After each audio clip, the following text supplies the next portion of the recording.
Salut les crinqués. Elle est notre satellite. Elle a une face claire et un dark side. Sous ses lueurs, nous demandons à Pierrot de nous prêter de quoi écrire. Celle-là, je l'ai cherchée loin.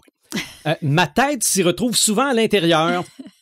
À son apogée, elle ferait sortir le monstre qui sommeille en nous. Certains y hurlent. Et certains sont convaincus qu'elle est faite en fromage. C'est l'épisode 164 et nous parlons de la Lune. Marc de Paperman Gagnon, Joël Imaginatrix Rivard, Éric Red de Gamer Bourgoin et Sylvain des Animator Bureau. C'est le podcast des crinqués.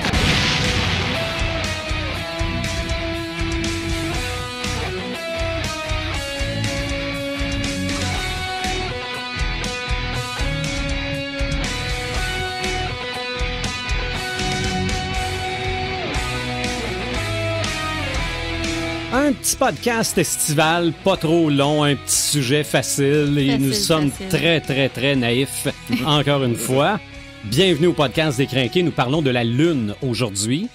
Et pour ceux qui auraient peut-être pas compris parce qu'ils avaient la tête dans la Lune, je parlais de Au clair de la Lune. Tantôt, ouais. Prête-moi ta plume pour écrire un mot. Joël Imaginatrix. Loin, en effet. Oui, Joël Imaginatrix Rivard, salut. Salut. Red de Gamers, Éric Bourgoin, salut. Salut des animateurs, ça va Et, bien? oui, ça va bien, mais Marc n'est pas là aujourd'hui. Effectivement. Je fais des liaisons que j'haïs. N'est pas là aujourd'hui. N'est pas là aujourd'hui. Ouais. Hein? Non, ça. Ok, non, j'étais comme pas certain. C'était louche. Okay, très louche. Ah, d'accord. Il est en vacances. Oui. Il sera probablement de retour au prochain podcast. Yes. Et on continue sur nos sujets légers. Oui, c'est léger parler de la Lune. Mais ça veut pas dire que c'est court. Non. Ça veut pas dire que c'est... C'est pas léger, c'est large parler de la Lune. Oui. Je pense qu'on s'est fourvoyé avec le fait qu'on est plus léger sur la Lune. Oui, c'est vrai. On a pensé que c'était un Vu comme sujet ça. léger. Ok, toi, tu parles de tes liaisons que tu fais, puis regarde, Non. go, ce qu'elle s'en va, elle. Ben, ça donne Ça le fait ton. longtemps, je vous ai pas vu. Ça donne le ton à l'épisode Oui. parce que oui, ça peut aller dans toutes les directions. Parce que la Lune, pourquoi on en parle là? Oui, c'est parce que c'est l'été, mais exceptionnellement, pour le mois d'août, on a 2 superlunes. Oui. Et c'est une rare fois. La première était dans la nuit de dimanche à lundi dernier, début du mois d'août. Le 1er Le 1er août. Et, Ouais, il me semble que oui. oui, ça, c'est dans la nuit de lundi à mardi. Puis l'autre, c'est à la fin, je me semble. C'est ça, je me semble que c'est le 30. 31. Ouais. 31, bon, c'est vraiment à la fin. En fait, il y a, on pense souvent qu'il y a 28 jours dans le cycle de la Lune. Il y en a... c'est compliqué. D'une pleine lune à une autre pleine lune, il y a environ 29,5 jours. Fait que C'est pour ça que des fois, on peut se retrouver à avoir 2 pleines lunes en même temps dans le même mois. Quand je dis c'est compliqué, mais c'est parce que le cycle de révolution d'une lune, lui, il est d'à peu près 27 points quelques jours. Okay. C'est pour ça qu'on a comme arrondi ça au milieu, là, à 28 jours. Je vais me coucher plus intelligent parce que ça, je suis pas sûr que je le savais. Mais la perception qu'on a depuis la Terre, là, d'une pleine lune à l'autre, ça, c'est 29,5 jours. OK. Et parlant de perception en lien avec la pleine lune, oui, on va en parler dans la culture pop, mais dans le folklore aussi, là, il y a toujours cette... il y a des signes, mais est-ce qu'il y a vraiment des preuves à l'effet que les soirs de pleine lune, il se passe plus d'affaires? Les chauffeurs de taxi vont dire oui. Les policiers vont dire oui. Les hôpitaux vont dire que oui. Mais c'est-tu parce que tout le monde sait que c'est une pleine lune qu'on se met à plus les remarquer? J'ai un feeling que oui. Ouais. J'ai un feeling que oui, mais tu sais, je veux dire, ça a un impact quand même sur l'eau, ça a un impact sur tout. Puis Il y a beaucoup de trucs qui sont liés avec la mélatonine. OK. Fait que la pleine lune va affecter notre taux de mélatonine, va, par exemple, déranger notre sommeil par rapport à ça. Fait que il y a beaucoup de trucs qui peuvent dériver du fait qu'on manque de sommeil aussi. Pour le cycle menstruel, c'est la même chose. On pense que ça serait un lien avec la mélatonine. Fait que il y aurait un début d'explication vers ça, là. Je te dirais que tu vois ça, selon moi, tu vois ça plus l'été que l'hiver. l'histoire, moi, que j'ai raccroché avec ça, puis corrigez-moi si vous pensez que je suis dans le champ, mais quand tu arrives quand les journées sont plus chaudes, il y a une belle grosse lune dehors, on fait quoi? Bon, on reste pas en dedans, on va sortir dehors, puis bien souvent, ça va virer en regroupement, party ou de n'importe quoi. Fait que, oui, c'est à cause de la pleine lune, non, c'est un addon, mais l'addon est bien niaiseux, c'est que s'il n'y a pas de lune... Plus il y a de monde, plus il y a de possibilités d'escarmouche. Exactement. Plus il y a de tata, plus il y a c'est ça. Il y a de tatanerie. Oui, c'est ça. Tu sais, je me suis déjà fait dire par un monsieur qui s'occupait d'un de mes dossiers qui dit, tu sais, plus qu'il y a d'humains, plus qu'il y a d'humainerie. D'hommerie. Oui, c'est ça. Plus qu'il y a d'hommes, il y a d'hommerie, oui. C'est Plus qu'il y a de l'homme, il y a de l'hommerie. Mais oui, je comprends, oui. Fait que, tu sais, je me dis quelque part, je fais juste penser pendant les grandeurs nature médiévales. Mm-hmm. Ben, mon Dieu, j'en ai fait, tu sais, je vais en parler tantôt pendant mon segment, mais j'en ai fait quand il n'y avait pas de lune, puis j'en ai fait pendant qu'il y a une lune, c'est pas la même game. OK. C'est pas la même chose qui va se passer, on pourra pas faire la même affaire.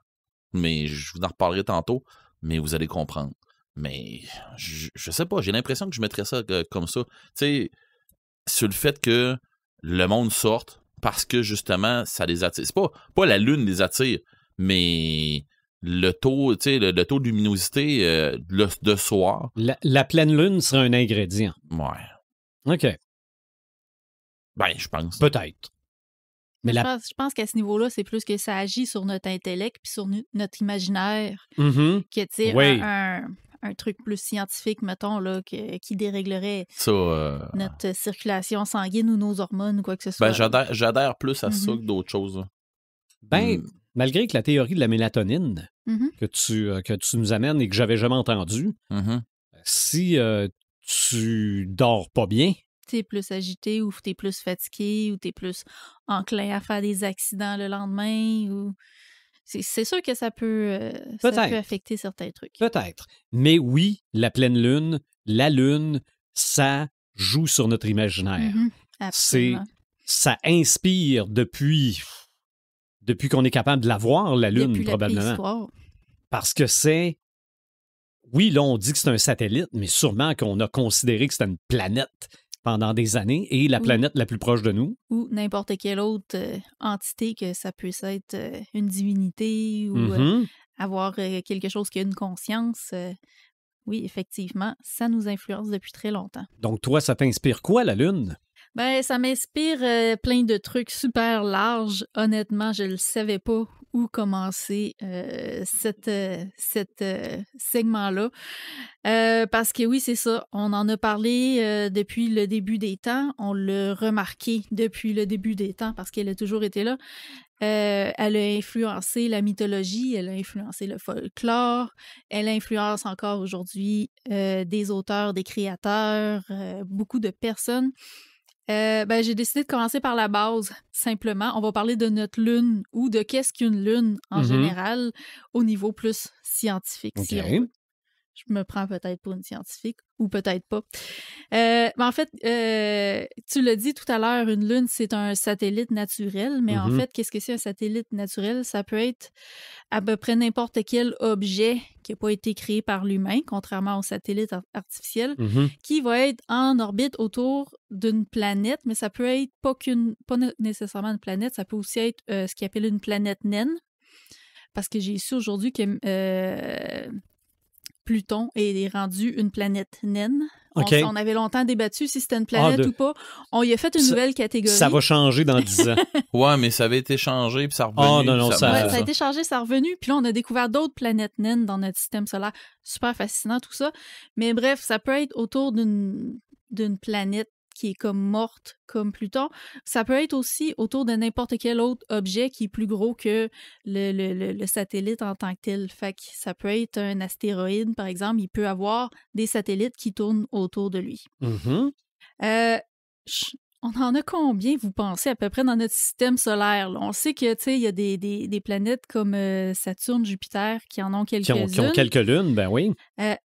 Combien vous pensez qu'on en a dans notre système solaire? J'ai aucune idée. J'ai aucune idée parce que... Surtout si tu viens de me garrocher qu'on en a des nouvelles de découvertes. C'est ça, mais me semble que juste Jupiter en a une douzaine. Plus que ça. J'avais dans ma tête 9, là. OK. J'ai aucune idée. Non, mais j'avais dans ma tête 9 juste pour Jupiter, mais... Tu sais, puis... Tu peux pas considérer dans la ceinture d'astéroïdes puis de refaire de même. Non, c'est sûr. Ce qui est... c'est sûr qu'on a longtemps cru qu'il y en avait juste quelques-unes autour de Jupiter et Saturne, justement, parce que c'était les plus visibles. C'était celles qu'on pouvait voir avec des télescopes. Juste quelques-unes. Juste quelques-unes. Parce que c'est ça, c'est les plus visibles. Mais là, avec les télescopes qu'on a de plus en plus puissants, on peut en trouver encore plus. On estime, juste autour des planètes puis des planètes naines, là, dans notre système solaire, on estime qu'il y en a plus de 200. OK. Et si on compte les astéroïdes, les satellites qui tournent autour des astéroïdes, il y en a plus de 600. Mm-hmm. Fait qu'on a plus de 800 lunes dans notre système solaire à nous. Je suis loin que mon œuf, moi. Et juste Saturne et Jupiter, là, chacune, ils en ont plus de 80. OK. Fait qu'il y a les plus grosses là, qu'on connaît comme Europe, Titan et tout ça. Mais il y en a beaucoup. Fait que la Terre avec une lune, là, Puis la Terre est quand même exceptionnelle parce que c'est la seule planète qui a une seule lune. Et c'est quand même la 5e Puis que plus sa lune grosse. S'appelle Lune. Puis c'est la seule que sa lune s'appelle Lune. Mon chien s'appelle Chien, moi. C'était la première. On va lui donner une chance, ça. C'était la première découverte. Mais oui, puis c'est la 5e plus grosse dans le système solaire quand même. Fait qu'on en a juste une, mais c'est loin d'être la plus petite. Fait que c'est quand même intéressant pour ça. La lune de la Terre s'appelle justement Lune, c'est la seule. Et elle a une rotation synchrone. Fait que c'est pour ça qu'on voit juste une face de la Lune, qu'on verra jamais la face cachée. C'est parce que son orbite tourne en même temps que la Terre elle tourne. Fait que c'est pour ça qu'on voit juste une face de la Lune. Un autre fait intéressant aussi, c'est qu'elle est environ 400 fois plus petite que le Soleil, mais le Soleil est à une distance 400 fois plus éloignée que la Lune, ce qui fait que les deux ont l'air d'avoir à peu près la même grosseur de notre point de vue. Et c'est pour ça aussi, quand on a une éclipse solaire, on voit bien l'anneau là, du Soleil, on voit qu'ils ont l'air quasiment d'être la même grosseur, c'est à cause de ça. Mais fait intéressant, c'est quelque chose qui va être appelé à changer parce que la Lune s'éloigne tout le temps un petit peu à chaque année, de quelques centimètres. Faut pas s'inquiéter là-dessus. Là. Okay. On devrait pas voir une grosse différence de notre vivant, mais ça voudrait dire que les impacts sur les marées vont être de moins en moins grands. Ça pourrait influencer effectivement dans des centaines, voire des milliers d'années. Ça pourrait influencer effectivement sur les marées. On va avoir eu le temps de se réincarner 2-3 fois. Une couple de fois. Facile. 1969. Oui. C'est l'année du premier alunissage où les premiers humains ont mis le pied sur la Lune avec Neil Armstrong et Buzz Aldrin.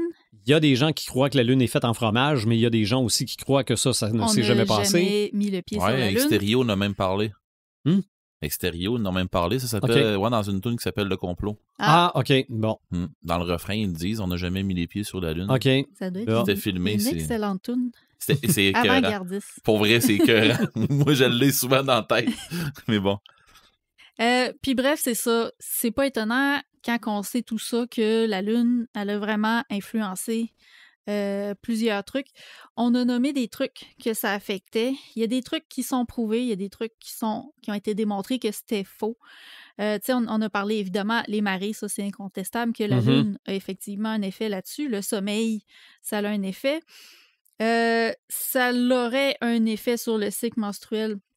Encore là, ça dépend parce que le cycle menstruel, c'est pas nécessairement 28 jours, mais bon, il y en a pour qui ça pas fait certain un effet. Si ce truc-là, ça a autant rapport que l'histoire, comme on parlait, là, que les soirs de pleine lune, genre les hôpitaux sont plus prises, puis des affaires comme ça. Un des trucs qui a été démontré comme étant faux, c'est le nombre d'accouchements. On dit que les soirs de pleine lune, il y aurait plus d'accouchements, ça serait faux. Okay. Ça serait vraiment une impression là, qui est plus liée à des billets qu'on a par rapport à ça. Les maladies, c'est la même chose, ça serait faux. Il n'y aurait pas plus de maladies les soirs de pleine lune. Sauf que si tu arrives au travail en te disant, bon, ben ce soir, regarde bien ça, on va avoir du monde malade à l'urgence. Tu pars déjà avec un préjugé que ça va arriver. Oui, il y a du monde malade à l'urgence. C'est ça. Ah ouais. Il y aurait aussi des gens qui vont aller à la pêche ou qui vont faire du jardinage en fonction de la lune. Oui. Apparemment que les cycles de la lune auraient une influence sur les plantes, fait que le moment selon lequel que tu vas planter, puis que tu vas transplanter et tout, ça va aider les plantes. Il n'y a pas vraiment de trucs qui prouvent que si c'est vrai ou pas vrai. Ah, moi, je peux te garantir que si c'est moi qui les plante, ils vont mourir anyway. Peu importe le cycle de la lune. Puis sinon, un autre truc qu'on voit souvent passer, c'est au niveau des ongles et de la pilosité. OK. On pense que les ongles et la pilosité seraient plus abondants en temps de pleine lune. Ça fonctionne-tu pour le dessus de la tête? Ça prendrait plusieurs pleines lunes. Mais là, on en a 2 ce mois-ci. Tu vas peut-être avoir une chance. D'accord. Le message est passé, OK? Ouais. Il va falloir que j'aille à toutes les pleines lunes. Les compris, moi, et tout. Blague à part. C'est ça, assez de te racheter à ce part. C'est en partie de là qu'on pense que viendrait le mythe du loup-garou. OK, oui. Okay. Qui se transforme à la pleine lune aussi parce que les loups hurlent à la lune. C'est quand même un phénomène qui frappe l'imaginaire. Oui.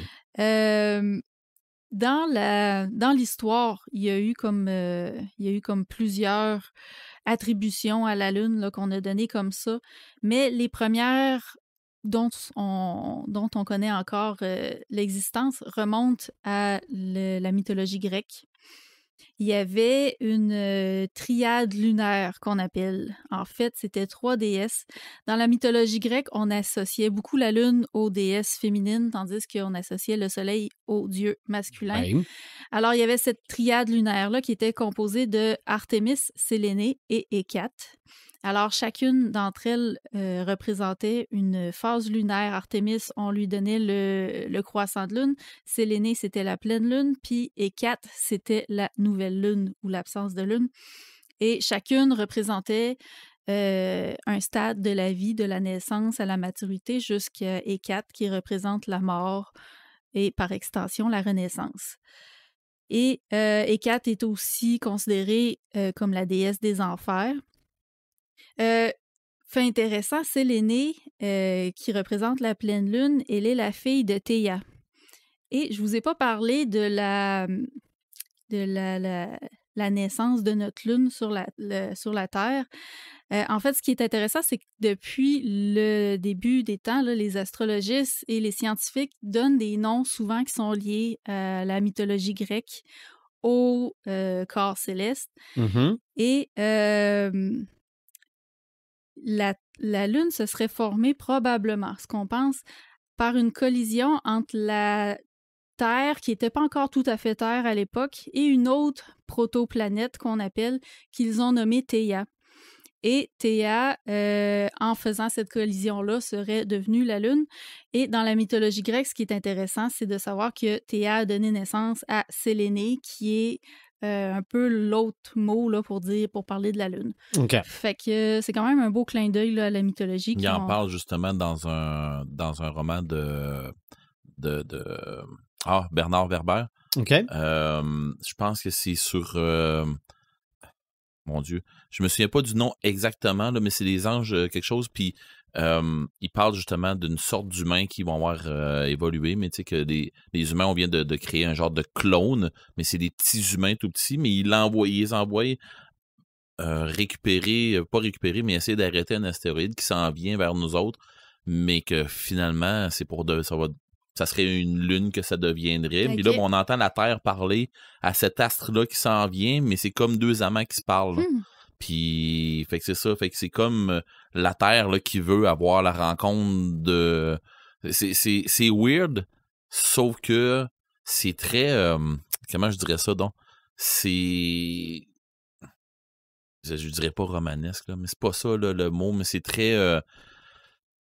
c'est beau de la manière que c'est apporté. Mais, tu sais, si tu dis, OK, c'est correct que tu demandes à cet astre-là qui s'en vienne créer une nouvelle lune, mais mon Dieu, tu pensais au paquet de morts qu'il va avoir, puis tout ça, mais bon, il arrive un paquet de trucs à rapport à ça. Puis, d'ailleurs, il y a des morceaux qui se détachent. En tout cas, il y a une histoire en arrière de ça, là.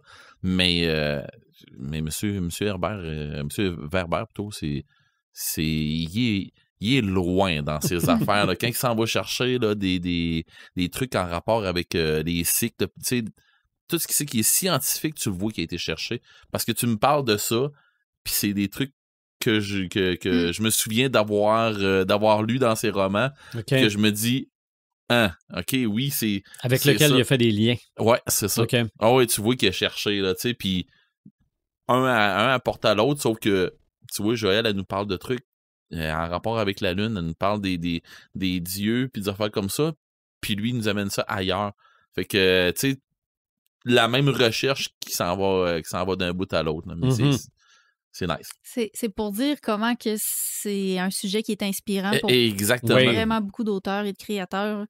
D'ailleurs aussi, Séléné fait partie de la mythologie de Brian Perrault dans son œuvre Wari Wolf. Fait que on voit la déesse justement qui a enfanté, me semble, le premier des Rajas, là, le premier Wari Wolf. Fait que tu vois que ça revient beaucoup. Puis Brian Perrault, c'est beaucoup, beaucoup inspiré de la mythologie grecque là, pour son œuvre de Wari Wolf. Là. Oui. Fait que j'ai pas été dans l'astrologie. Honnêtement, on sait qu'en astrologie, la Lune... Je pensais qu'elle allait me le dire. La Lune, quand elle est en Verseau ou quand elle est en Gémeaux, j'ai jamais rien compris de ça change quelque chose. Moi non plus, je me suis pas lancée là-dedans. Mm-hmm. Je me suis pas non plus lancée dans pourquoi on donne des drôles de noms aux superlunes.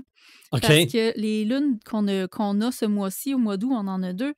On a la première qui était la superlune de l'Esturgeon, puis la prochaine qui va être aussi une superlune bleue. C'est son nom, c'est la superlune bleue. Une superlune, en passant, c'est quand elle est au plus proche de la Terre. Ouais. Fait que c'est pour ça qu'ils paraissent comme super grosses. Fait que je me suis pas attardée, mais ça aussi, c'est un univers. À chaque année, quand on a des superlunes, ils nous sortent un nouveau nom. Peu importe d'où ça vient. Des fois, c'est en fonction du temps de l'année. Mais bref, je me suis pas non plus attardée là-dessus. Mais c'est un univers infini. Ouais, c'est big, là. Mais moi, j'ai lu longtemps l'horoscope à la radio, donc ça me dérange pas que tu me parles pas d'horoscope aujourd'hui. Ah, good. La journée où je suis arrivé sur une prédiction... Je pensais que tu allais dire « mais je peux t'aider ». Ah non. Mais où ça... En fait, je lisais l'horoscope. Je ne suis pas un astrologue, loin de là, mais c'était une mauvaise posture pourrait vous occasionner des maux de dos. Ah! Là, je suis tombé en bas de ma chaise. J'ai eu mal au dos. Je me suis dit, mais ça fonctionne, l'horoscope. Mais ça marche! Oui, absolument. Mais bon, oui, c'est vrai que c'est vaste. Oui. Je me demande même jusqu'à quel point la Lune n'a pas inventé la science-fiction. C'est peut-être fort un peu, là, mais ça a développé. Inspiré. Ouais, c'est juste l'idée d'aller sur la Lune, Mm-hmm. tu sais, l'idée, les gens pensaient que c'était en fromage, tu sais, c'est parce qu'il y avait comme un... Puis c'est encore ça avec l'exploration spatiale, là. C'est de tout le temps vouloir aller découvrir plus loin, toujours plus loin, quand on sait maintenant de quoi est composée la Lune, puis on a des théories sur sa création, ben là, on va aller voir plus loin, on veut trouver plus de lunes, on veut trouver plus d'étoiles. C'est un cycle infini, puis la science-fiction, ben, elle va au-delà de ça. Oui. Mm-hmm. Mais tu parles que la Lune aurait inventé la science-fiction. Moi, je me souviens que les premiers films de science-fiction, me semble que tout arrive de la Lune. Les extraterrestres arrivent de la Lune. Ben oui. Parce que dans ces années-là, c'était ça le sujet. Là. L'exploration spatiale commence par la Lune. Oui. Tout part de là où on s'en va là en premier ou c'est tout le temps ça. Fait que c'est comme... Je pense que c'est un incontournable. Puis tu l'as dit tantôt, tellement d'artistes, tellement de médias, d'artistes qui sont inspirés de la Lune, autant dans la musique. Là. Ça date pas, là. Ça date pas d'hier. Là. Mm-hmm. Je veux dire, dans le classique, là, Sonate à la Lune, là, avez-vous ça déjà regardé la Lune puis eu envie de hurler à la Lune? Non. Non, mais... J'ai pas eu de party comme ça. Mais...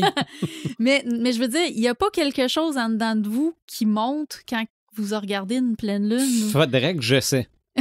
Je me suis jamais posé la question. Moi, je vais t'avouer que quand je prends le temps vraiment de voir une lune, c'est pas quand je suis chez moi, c'est quand je suis en grandeur nature, justement. Okay. Puis, quand on se ramasse là-dedans, ben, pas rien quand on se ramasse là-dedans, mais quand que je me mets à regarder la lune, puis, tu sais, mettons, pas la regarder plus intensément ou de quoi de même, mais je veux dire, quand je m'y attarde, on va dire ça de même, j'ai pas un feeling spécial, j'ai pas envie d'hurler, mais il y a un paquet de trucs, de scénarios qui me viennent dans la tête. Mais ça réveille quelque chose. Oui, c'est ça. Mais Joël, tu nous poses la question, est-ce que c'est parce que toi, tu le fais? Je le fais pas, mais l'envie est là. Ah, OK. C'est quelque chose que tu sens monter en toi. Ouais, c'est ça. Primitif. Ben oui, c'est ça. Mais tu sais, moi, c'est mon inspiration qui arrive plus peut-être dans ce temps-là. Mais tu sais, en même temps, comme Marc puis moi, on disait l'autre fois, je lis tellement de Lovecraft, tu sais, je lis tellement de patentes weird, puis je game souvent dans des trucs bizarres. Fait que je me dis quelque part, c'est sûr que je vois du bizarre partout, là, mais à un moment donné. Là. Puis tu sais, n'importe quelle situation un peu weird va faire en sorte que je vais l'interpréter. Là, okay. Fait que oui, mais si Lune... c'est vrai que la Lune nous fait monter le primitif, là, c'est normal que ça brasse plus un soir de pleine Lune. Je ne sais pas comment est-ce que tu voulais emmener ça, mais en tout cas, c'est double sens. Pas pire. Ouais, non, mais c'est... Mais encore là, je pense que c'est une influence plus sur la psyché que sur notre physique, notre corps. La psyché, c'est fort en salle. C'est comment nous, on voit la pleine Lune. C'est pas la pleine Lune qui crée ça. Je pense, en tout cas. OK. Je pense ça expliquerait bien des affaires. Ben, je pense que oui, c'est une question de perception. Prochaine pleine Lune, je sors dehors. Garde ton linge. Mais je me mettrai pas de chapeau, je veux que ça pousse. Ah oui. Mais on fait des blagues. Il y a des études, justement, qui Je pense pas qu'il en fasse, lui. Il y a des études qui vont justement inclure les cycles lunaires dans leurs données qui vont cumuler pour justement savoir si c'est vrai que ça fait un effet ou pas. J'ai pensé le faire à mon travail dans l'accumulation des données sur les non-conformités. Puis finalement, je me suis retenue, mais j'aurais été curieuse de voir le résultat. OK. Mais bref, c'est un peu ça. Je pense qu'on a démontré à quel point que on a quelque chose de vraiment large qui atteint vraiment beaucoup de personnes sur plein de façons différentes. Je terminerai en faisant un petit segment, vu que Marc n'est pas là. Oui, ben oui. Très rapide, en vous parlant de Tolkien. OK. Parce qu'il serait déçu, je pense, si on n'en avait pas parlé. Je vous parle des arbres de Valinor, qui est un sujet dont Marc adore souvent nous parler. Pourquoi? Parce que, en fait, la Lune et le Soleil, dans l'univers de Tolkien, dans la Terre du Milieu, vient des arbres de Valinor qui, quand ils ont été tués par Melkor, ils se sont transformés en Lune et en Soleil. Alors, les arbres, c'était Telperion, qui représentait le côté masculin, qui était l'arbre argenté, et l'arbre laurelin, qui était le côté plus féminin, l'arbre d'or. Et ces deux arbres-là, l'arbre argenté, a produit une dernière fleur avant de mourir, qui est devenue la lune, et le laurelin a produit un dernier fruit, qui est devenu le soleil.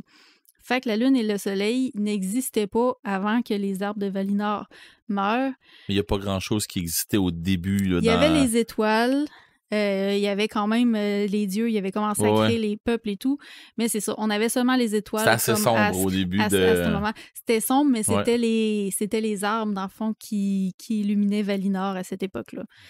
Fait qu'on a pu sauver une partie de ces deux arbres-là pour les mettre dans la lune et le soleil.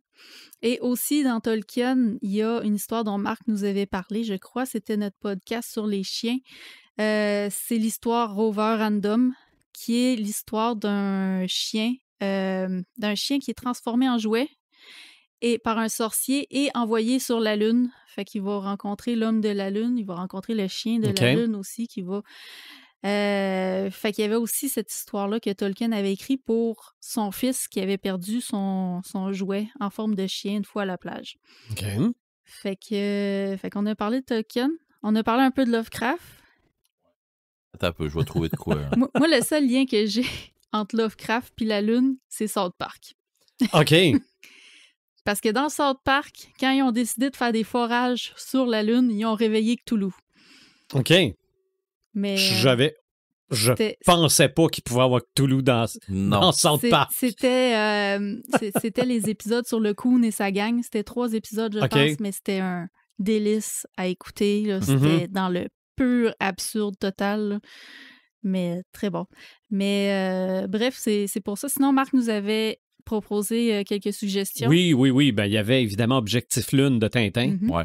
Pas le choix de parler de ça. Il n'avait pas mis ça dans ses suggestions, mais c'est clair que dans Akira, la BD et non pas le film, Tetsuo s'en va éclater la Lune. Ouais. Mon fils m'a dit que One Punch Man allait sur la Lune à un moment donné. Pourquoi pas?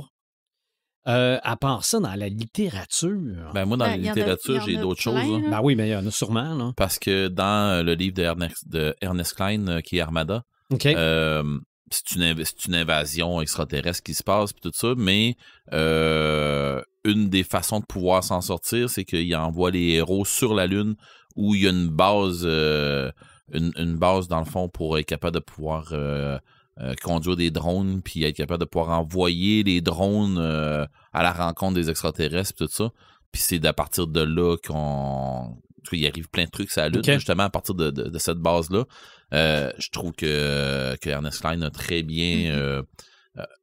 je trouve qu'il a très bien utilisé la Lune pour ça. J'ai trouvé ça génial. Puis dans ce qu'il racontait, dans son roman, me semble que j'étais là. Je le vivais. Là, c'était très bien imagé. Là.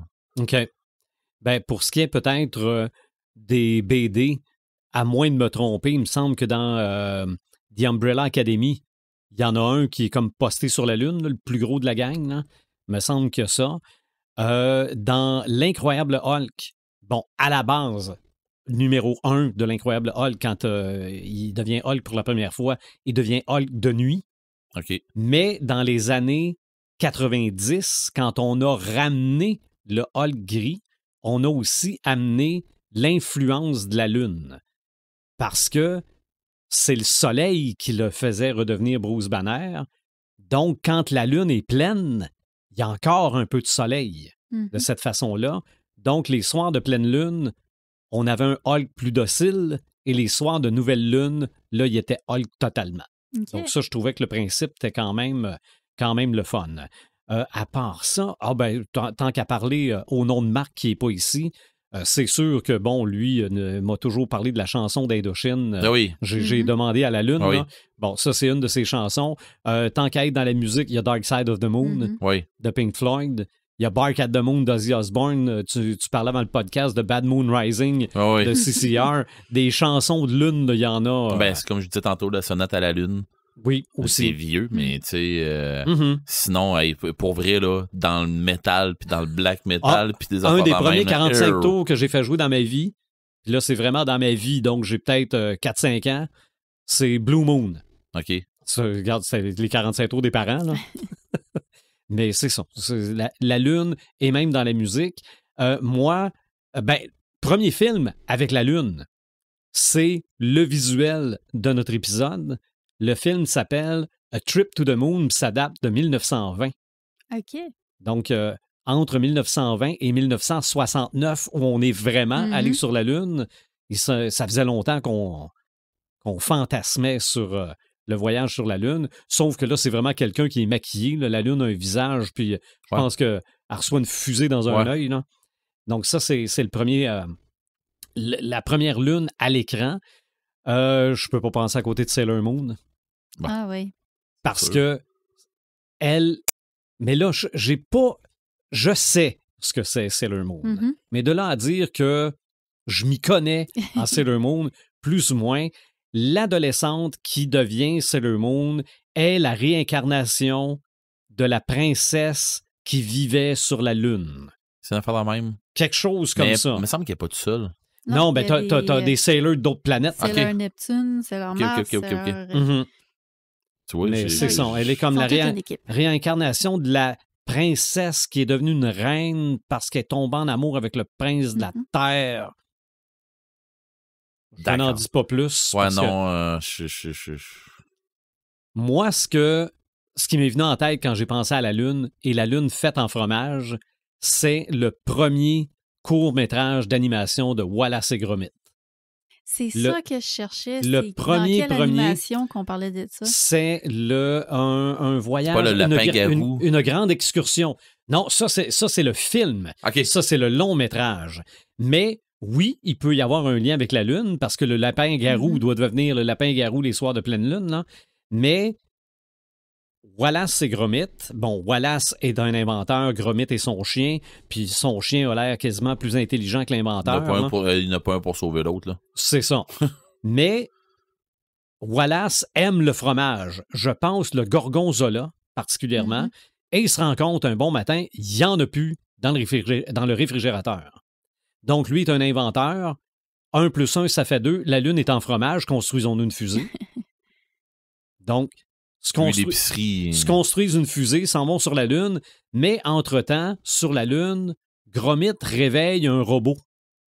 Et là, le robot voit la fusée, puis le robot veut s'en venir avec eux autres, puis bon, ça fait toutes sortes d'aventures, mais oui, la Lune est en fromage dans ce court-métrage d'animation-là.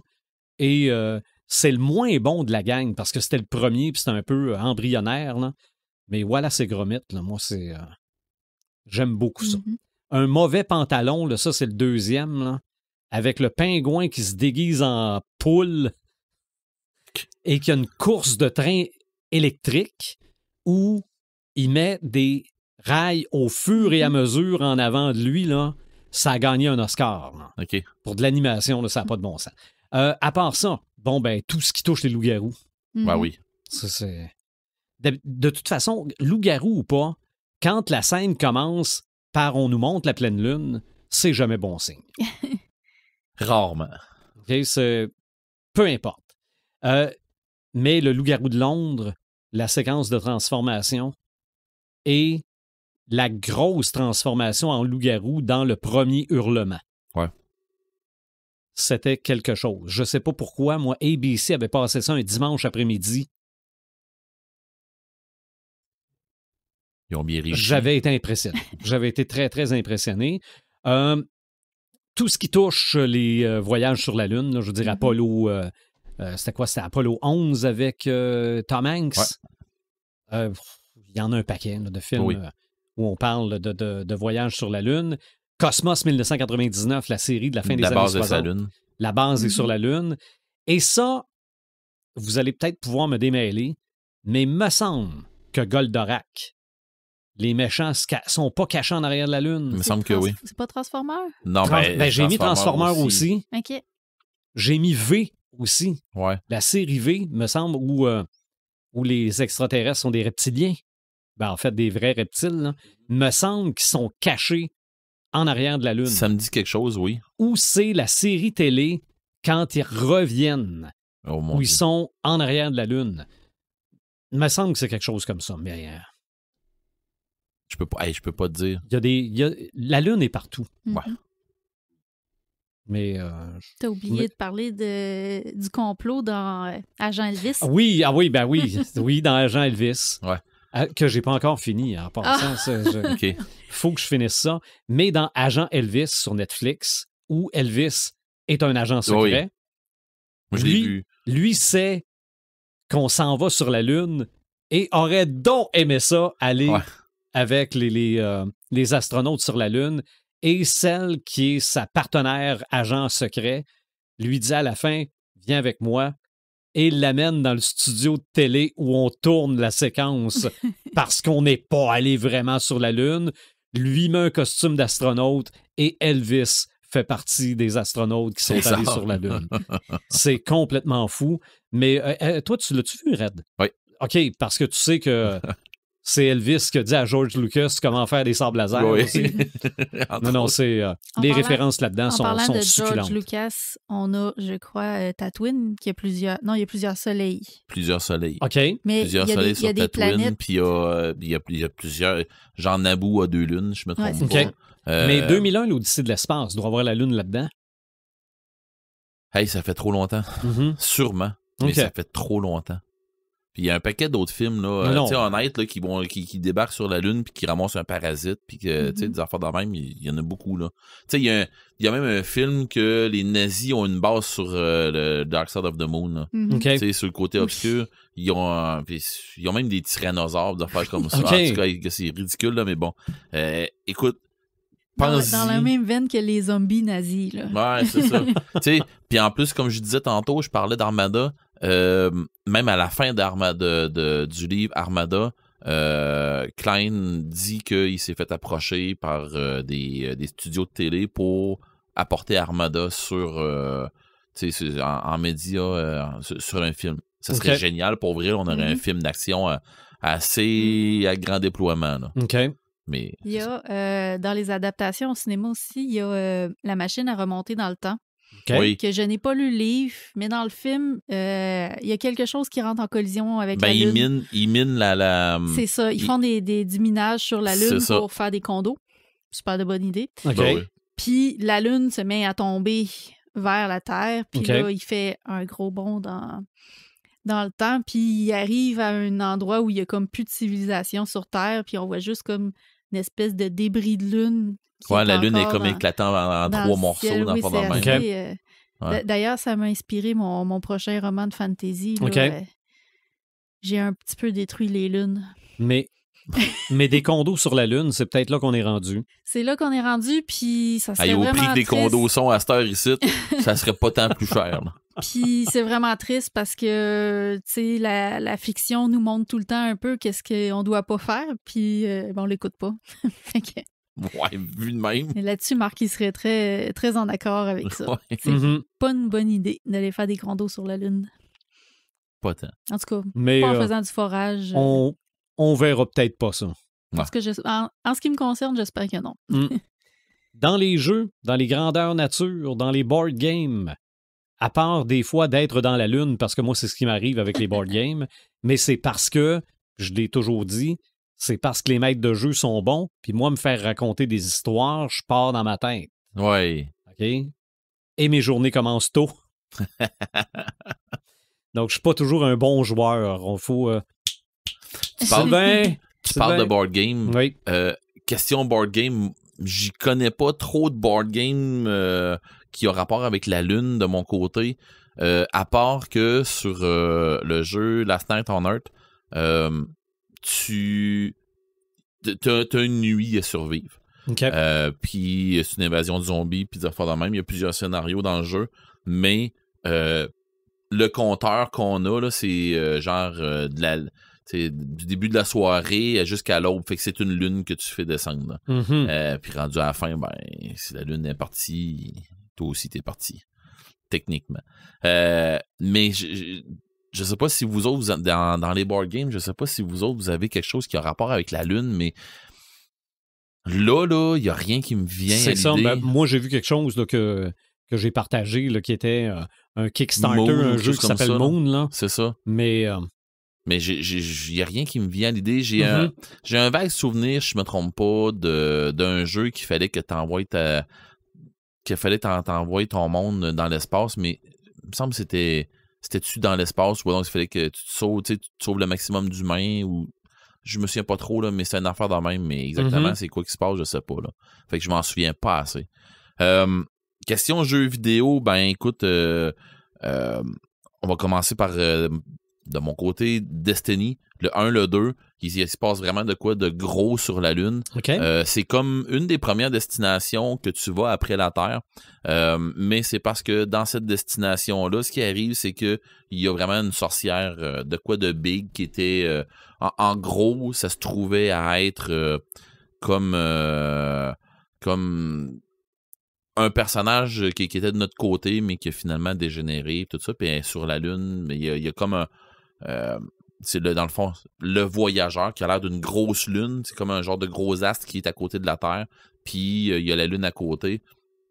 Mais dans le fond, il y a des trucs qui se passent sur la lune. Les créatures se sont faites une base là-dessus. Fait qu'il faut que tu débarques là. Puis là, il y a un paquet de trucs qui arrivent sur la lune. Mais quand on saute, la pesanteur, pas moins. Il n'y a pas rien qui change. Ensuite de ça, il y a DuckTales. Je pense qu'en français, c'était Picsou. Sur la Nintendo. Qui avait que je me souviens qu'il y avait un tableau sur la Lune. Il me semble qu'il y avait un Mario. Pas Mario Odyssey, mais il me semble qu'il y avait un Mario qui avait des trucs sur la Lune. Mais je me dis misère à c'est peut-être rien qu'un Mario Kart ou ça se peut-tu que je me trompe? Ou... J'ai aucune idée. Mais c'est que Mario Odyssey, ça se passe pas sur la Lune, mais il faut que tu en collectionnes. Ah, OK, bon. C'est ça que tu ramasses dans parce Mario que me Odyssey. semble que j'ai vu, parce que j'ai jamais joué à Mario Odyssey, mais j'ai vu une image de Mario Odyssey que tu es sur la Lune puis tu vois la Terre au loin. Ah, possible. Fait Je me suis pas rendu très très loin. OK. Fait que il y a ça. Ensuite de ça, Final Fantasy IV. Que si je me trompe pas, on va sur la Lune. Il me semble qu'on a quelque chose à faire de sa Lune. Puis ça me rappelle quelque chose, mais Final Fantasy IV, pour moi, c'est loin en temps.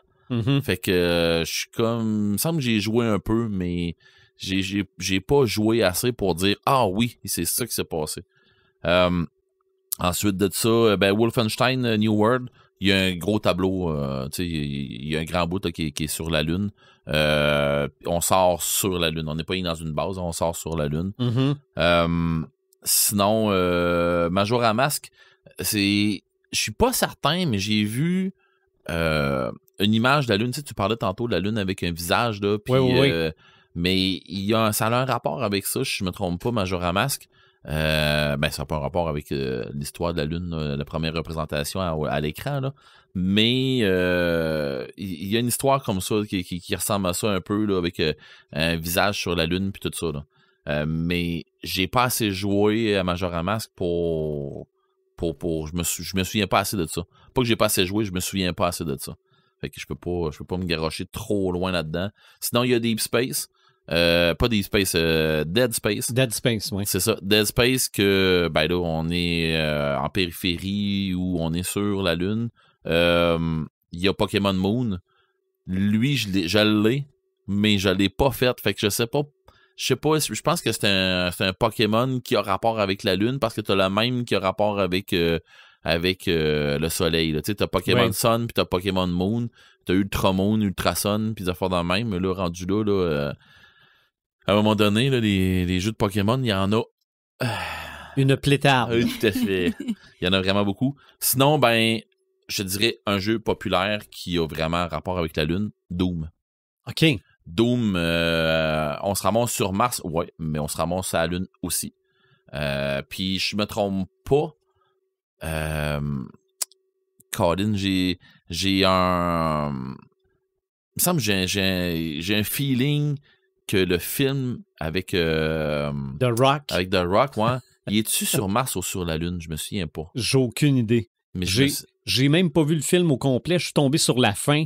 OK. Où là, ça devient le jeu. Là. Ouais. Oh boy! C'était pas à ce moment-là que tu te doutais que The Rock aurait une si belle carrière. Non. Mais bon. Sinon, en jeu de rôle puis en grandeur nature puis tout ça, c'est sûr que dans les grandeurs nature, je veux dire, tu sais, je n'ai parlé un peu au début du podcast avec Joël, c'est sûr que ça a un gros impact, la pleine lune, sur, tu sais, on parle rien de pleine lune, mais c'est pas rien de la pleine lune, c'est la lune qu'on parle. La lune, honnêtement, ça a une écœurante de gros impact sur ce qui va se passer pendant ton grandeur nature. La majorité des grandeurs nature vont se servir de la lune pour faire arriver des trucs weird. Okay. Tu sais, qui vont dire, OK, il y a telle affaire. Il y en a beaucoup qui vont le faire, qui vont intégrer la lune dans leur histoire parce qu'ils vont se servir de ça comme, tu sais, restez pas en cabané, là, on va sortir, on va venir faire de quoi, ou il y a des cultistes qui vont aller faire un truc dans le bois, loin, mais c'est normal qu'ils vont vous faire ça. Colin, on voit dans les sentiers. Ben oui. Tu sais, puis pour quelqu'un comme moi, je sais qu'on est deux, nous autres, sur le terrain, qui est comme ça, moi, je vois clair. Sans la lune, je vois clair dans le noir. Fait que quand il y a une pleine lune, puis que je suis dans un sentier, puis que je me promène dans le sentier, où ce que j'ai rien comme éclairage, puis je sors dans un autre sentier où ce que j'ai la lune en pleine face, pour moi, ça m'éblouit. C'est ça, c'est un lampadaire. Moi, je vois plus rien, là. Ah, OK. Ah oui, moi, je viens que je vois plus rien, là. Fait qu'il faut que je me revire d'abord, puis que je fasse, OK, bon, Tu vas mettre tes lunettes lunaires. Pas loin. Non, mais tu sais, ça dit à quel point qu'il fait clair, tu sais, puis tu vois très, très, très, très bien. Puis l'hiver, moi, pour vrai, aller faire de la raquette en plein hiver, là, tu sais, aller prendre des marches dehors pendant une pleine lune, c'est génial, là. Tu vois, c'est pas la même affaire que tu vois, mais tu vois clairement. Mais dans je vais appeler ça la mythologie des grandeurs nature, y a-tu des formules qui se font quand la lune est pleine, ou des potions que ça prend des rayons de lune? C'est encore là où tu vas te ramasser avec l'histoire que les organisations vont avoir mis en fonction de la lune, s'ils ont inclus la lune là-dedans.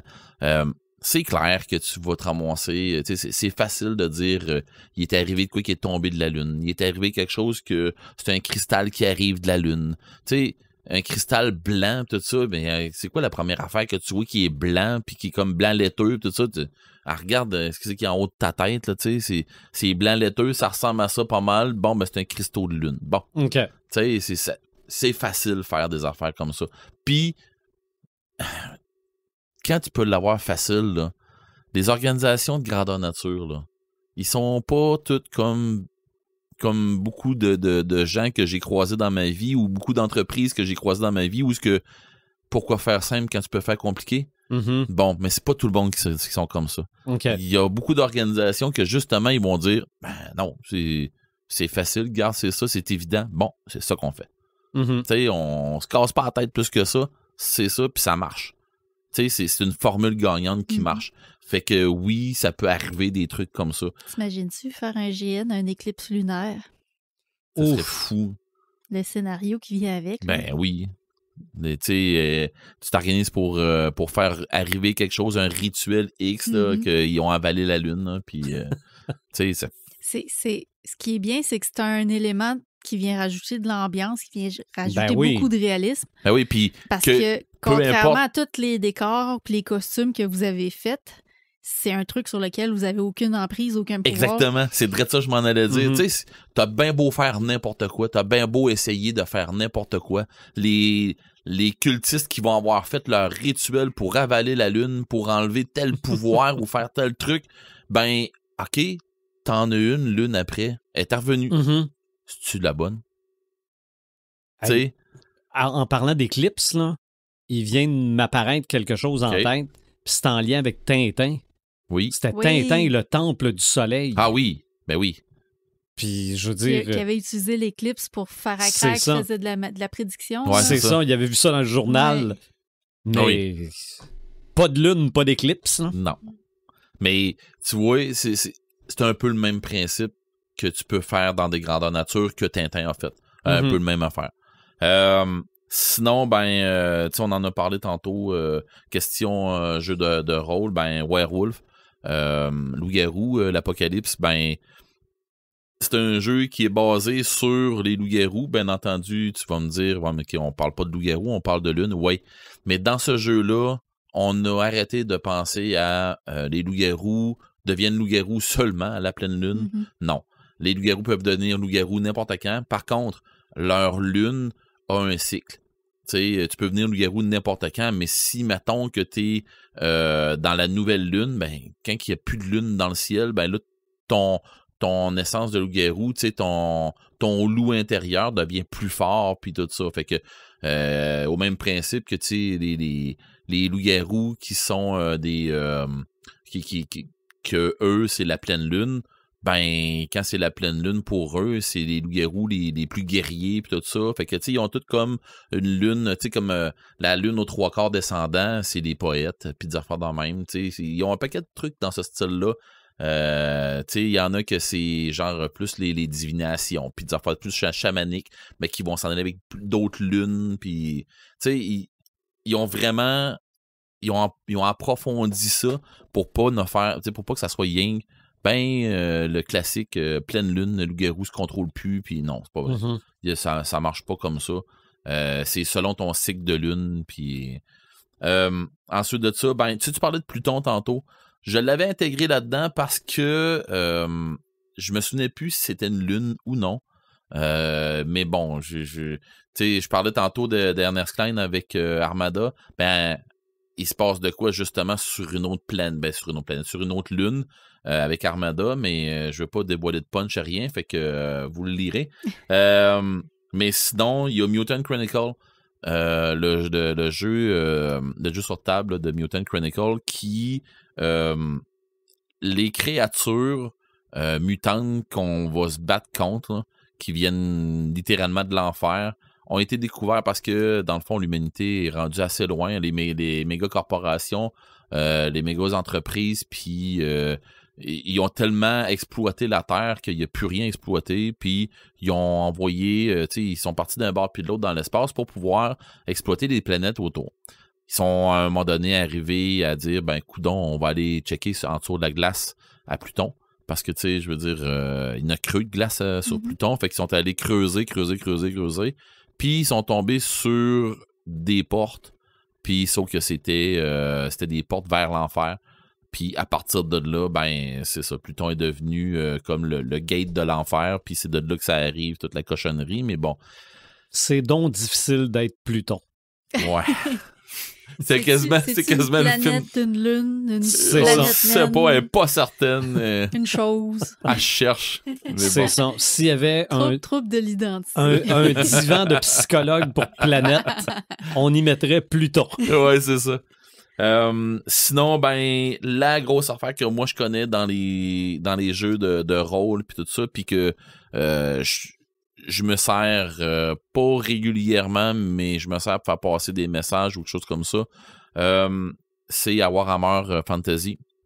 Warhammer 40 000, on voit moins parce que les joueurs sont pas souvent sur Terra. Et dans le fond, les joueurs sont tellement sur d'autres planètes que tu te sers plus vraiment de la Terre, tu te sers plus vraiment des lunes. Par contre, sur Warhammer Fantasy, dans le monde, dans ce monde-là, il se trouve à avoir 2 lunes. Il y a une lune qui s'appelle Manslieb, qui se trouve à être l'aimée de Manan. Manan qui se trouve à être la déesse des mers, puis ainsi de suite, dans le fond, des marins, puis des affaires comme ça. Fait que la pleine lune interagit beaucoup avec eux autres, puis ils s'en servent. Manan qui est pas Manan, excusez-moi, Manslieb qui se trouve à être la plus grosse des 2 lunes. C'est elle que tu peux prévoir qui va être là elle a un cycle de 25 jours. Tu peux la prévoir qu'elle va être là, qu'elle sera pas là, puis ainsi de suite. Elle est prévisible. Tu peux te faire un calendrier. Il y a un calendrier, il y a des calendriers de fête pour ça, dont Manslieb qui est là ou qui est pas là. L'autre affaire qu'il y a, par exemple, c'est Morstieb. Morstieb qui est l'aimé du dieu mort qui est le dieu de la mort, dans le fond, mais c'est M-O-R-R, le dieu mort, qui est le dieu de la mort, M-O-R-T, mais ça, en français, c'est mauvais, mais en anglais, c'est more, mais pas more comme plus, là, mais c'est bon. Mm-hmm. Je vais arrêter. C'est plus le dieu de la mort en anglais. Ouais, c'est ça. Non. Mais finalement, sauf que elle, c'est une lune qui est imprévisible. C'est une lune que des fois, elle va apparaître verdâtre. Puis ça, quand elle apparaît verdâtre, c'est jamais bon signe. Ça veut dire que le chaos est nécessairement plus fort dans le fond ce soir-là. C'est une lune qui est pas prévisible à savoir si elle est plus proche ou moins proche que l'autre. Elle paraît tout le temps plus petite, mais elle est jamais à la même place. Puis c'est comme si elle avait une personnalité à elle, si on veut.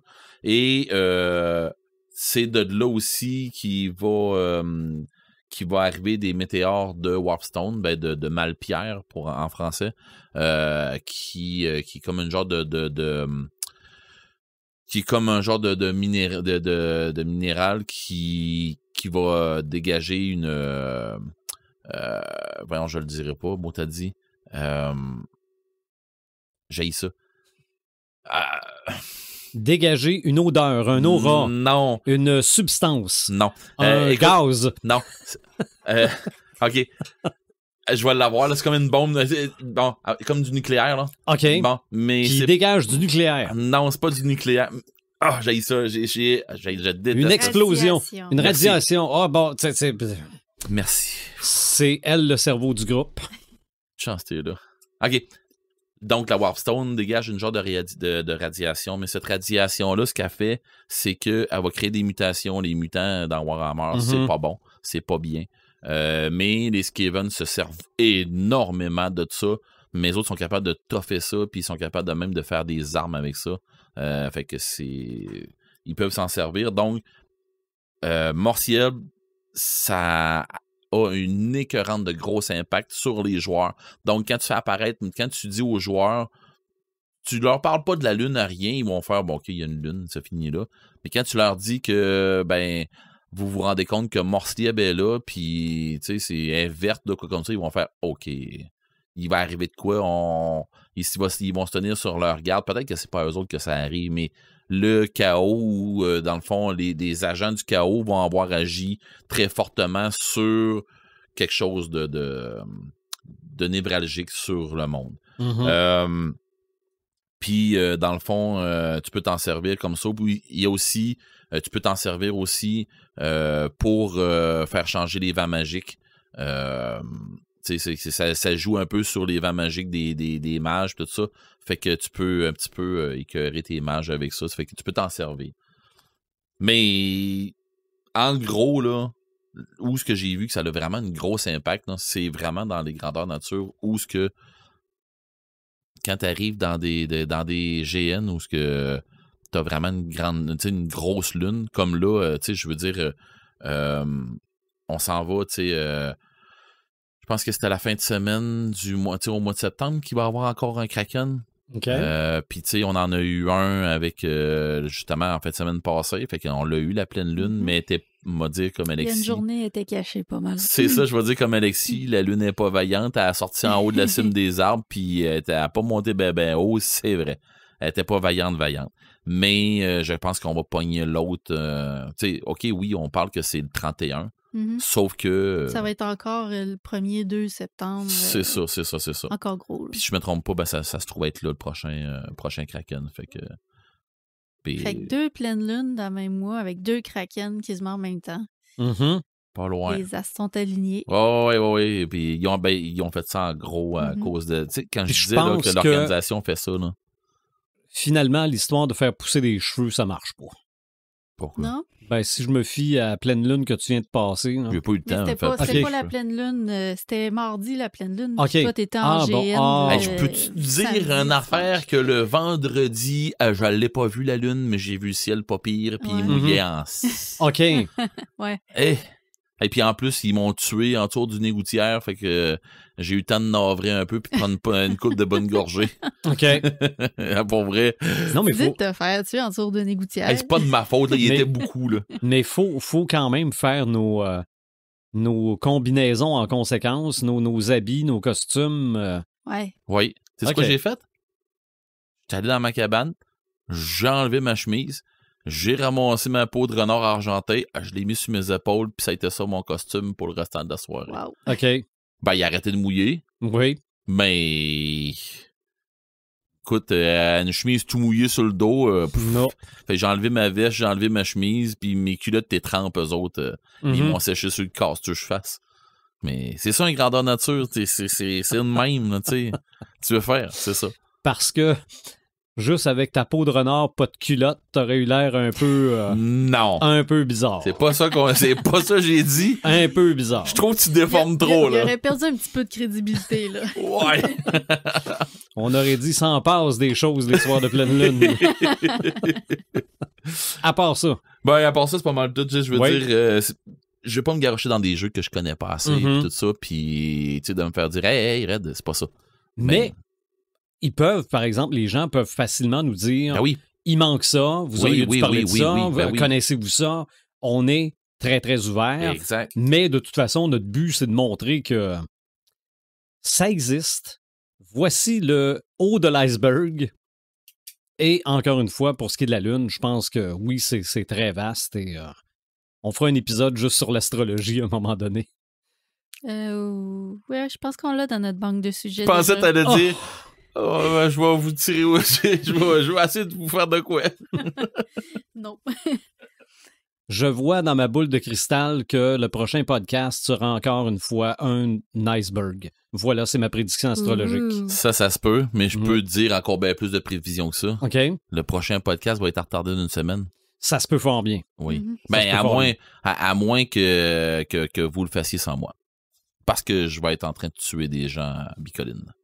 Mais tu fais pas rien que tuer des gens. Des elfes à grands coups. Ouais, ça c'est pas à cette GN-là, c'était aux 3 axes. OK. Ben, on aura l'occasion de revenir sur la date et le sujet. Allons-y avec nos samalumes Imaginatrix. Ben, j'en ai deux. Le premier, je vous en ai quand même déjà parlé pas mal pendant le pré-show. C'est le film Rouge Quantum. Moi, j'aime beaucoup les histoires de zombies. Puis je suis toujours en train de chercher des histoires de zombies qui sont originales, qui se démarquent du lot. Et là, j'en ai trouvé une qui est disponible sur tout.tv. En anglais, c'est Blood Quantum. Ça a été conçu par le réalisateur qui s'appelle Jeff Barnaby, qui est de la nation Mi'kmaq en Gaspésie. Et ce qui est cool, justement, c'est cette perspective-là autochtone qui est amenée dans le film. Alors, ça se passe sur la réserve fictive de Red Crow, qui est en réalité qui a été tournée à Listuguj, près de Pointe-à-la-Croix, en Gaspésie. Et au début, l'histoire commence avec un homme qui pêche des saumons et les saumons, ils ressuscitent, ils restent en vie, ils sont pas tuables. OK, bon. Peu importe qu'est-ce qu'ils essayent de leur faire, les saumons continuent de vivre. Déjà, c'est assez original en partant. Fait que déjà là, on voit qu'il y a quelque chose qui tourne pas rond. Et c'est ça, il y a des animaux comme ça on pense que c'est probablement dans l'eau, vu que ça a commencé avec les poissons. Fait qu'il y a des animaux comme ça qui sont comme... Ils meurent pas. On a beau les tuer, ils meurent pas. Et peu à peu, mais là, on se rend compte que ça affecte les humains qui vont boire l'eau, qui vont manger les animaux qui sont affectés. Et fait étonnant, ben les personnes autochtones ne sont pas affectées par ce fléau-là. OK. Ils sont comme un peu immunisés à la maladie qui transforme les gens en zombies. Alors, on va voir la réserve de Red Crow qui va se barricader, qui va se faire comme un village fortifié, qui vont accepter aussi les gens, les survivants qui n'ont pas été mordus, qui sont corrects parmi leur communauté. Et puis, ça soulève plein de questions par rapport à est-ce qu'on les accepte? Ces gens-là nous auraient-tu accepté si ça avait été nous qui avions été à leur OK. place? Fait que ça soulève des questions comme ça. Il y a un angle social. Il y a absolument un angle puis une critique sociale en arrière OK. de ça. Malgré que c'est à la base de bien des films de zombies. C'est maintenant à la base, mais il a fallu justement évoluer un peu le genre puis l'amener ailleurs. Fait que oui, maintenant, ça fait partie de la base de bien des histoires de zombies. Puis le fait aussi que ça soit montré de la perspective du point de vue des Autochtones, ça nous donne un peu un regard sur leur réalité, sur comment qu'ils vivent, comment que les Blancs les traitent, les ont traités. OK. Fait que tout ça ensemble, là, ça fait une œuvre qui se démarque, selon moi, là, des autres films de zombies. OK, parce que là, on parle d'Autochtones aujourd'hui. Oui, mais OK. en fait, ça se passe, me semble, en 1981. OK. Bon, c'est Ouais. pas tant... Ouais, mais c'est parce que je veux faire un parallèle avec, mon Dieu, le dernier Prédateur. Comment il s'appelle? Prey. Ouais. Oui. OK? Prey, moi, bon, j'ai eu certaines réserves, mais déjà en partant, on se flattait la bédaine d'avoir engagé des acteurs autochtones, là. Mais en fait, on les a encore confinés dans des rôles de tireux de flèches avec des plumes. Là. Ouais. Donc, c'est pour ça que je me dis, au moins, là, on a des Autochtones C'est ça. aujourd'hui. non? Puis c'est ça, qui sont capables de se défendre justement avec des armes d'aujourd'hui. Puis la critique sociale est extrêmement intéressante. Puis l'année... Ben, honnêtement, moi, tu me l'as vendu. Hein. L'année 1981 est intéressante parce que je crois que sur la réserve de Listuguge, en 1981, il y avait eu... pas un barricadage, mais il y avait eu comme un émeute là, ou un truc qui s'était passé. Fait que c'est un peu en rappel à ça là, qu'on a choisi cette année-là pour setter l'histoire. Fait que c'est quand même assez intéressant pour ça. Puis d'ailleurs, le nom en anglais, Blood Quantum, fait référence à une loi qui stipule comment qu'on peut dire que les Autochtones sont autochtones là, aux yeux de la loi. Fait que ça fait aussi un peu référence à ça. Fait qu'il y a plein de petits... Ils disent 2019, le film. Oui, puis c'est récent. C'est ce qui m'étonne, c'est que c'est récent. On n'en a pas entendu parler pantoute. Il a quand même fait les festivals de films. Il a gagné des prix aussi. J'ai déjà vu... Je viens de voir l'affiche, puis j'ai déjà vu l'affiche à quelque part. OK. Ah, non, moi, ça me dit rien. Avec une personne avec un masque de hockey, puis je sais pas si c'est une machette ou un bat de baseball. Non, on dirait une fausse. Ouais. C'est ça, c'est une faux, mais qui est comme, au lieu d'être au 90, c'est une faux droite. Oui. Okay. Une arme de post-apocalypse. Ça, on trouve ça sur tout.tv. Sur tout.tv extra. Fait que ça prend l'abonnement extra, je pense qu'il est une dizaine ou une quinzaine de dollars par mois. Mais qui vaut vraiment la peine. Ça avait sorti originalement sur Crave puis sur Shudder. Fait est-ce qu'ils sont encore là? Ce serait peut-être aller voir aussi. C'est peut-être sur Crave que j'ai vu ça. OK. Mais bref, c'est ça. Moi, je suis toujours à la recherche d'histoires qui sont comme différentes de la narration qu'on est habitué de voir avec les zombies. Mais tu sais, honnêtement, moi, tu me l'as vendu. Puis, tu sais, pour me vendre un film de zombies, j'étais un petit peu comme Xavier Mathéo tantôt, là. Je suis pas écœuré des films de zombies, mais tu sais, je veux dire... On veut voir d'autres choses. Je veux voir un film de zombies qui est un film de zombies, pas... En tout cas. Puis, les scènes sanglantes sont vraiment excellentes. Les zombies se font tuer, décapités de toutes les façons dont ils peuvent disposer. Ça, c'est vraiment le fun à voir. C'est un film pour moi. Oui. Ben, coudonc. Puis, sinon, tu sais où je m'en allais avec ça? Excuse-moi. Mais j'ai plus d'écouteurs. Bon. Fait que je vais terminer ça là. Je ne m'entends plus. Non, bref, allez voir ça. Je vous le recommande vraiment. Sur tout.tv, extra. C'est ça. Exactement. On vient de récupérer Joël. On l'avait pas perdu. Moi, je m'étais perdu. C'est ça. Je me retrouve. T'étais dans la lune? Pas encore. OK. Deuxième, ça m'allume. Et puis là, celui-là, il me tient à cœur parce que c'est une de mes amies du secondaire. Quand on était au secondaire, on se tenait ensemble, puis toutes les deux, on voulait écrire des livres. Et là, elle sort son premier livre. OK. Il est déjà disponible, en fait, sur les libraires. Son lancement est la semaine prochaine. Ça s'appelle Marceline, tome 1, L'éveil. Fait que là, on est dans le jeune adulte fantastique, urbain, un peu, avec une jeune sorcière qui apprend à découvrir ses pouvoirs. Et moi, j'ai eu la chance de faire de la bêta-lecture sur ce livre-là. Fait que j'ai pas encore lu sa version finale, mais j'ai eu la chance de le lire avant qu'elle retravaille puis qu'elle présente à un éditeur.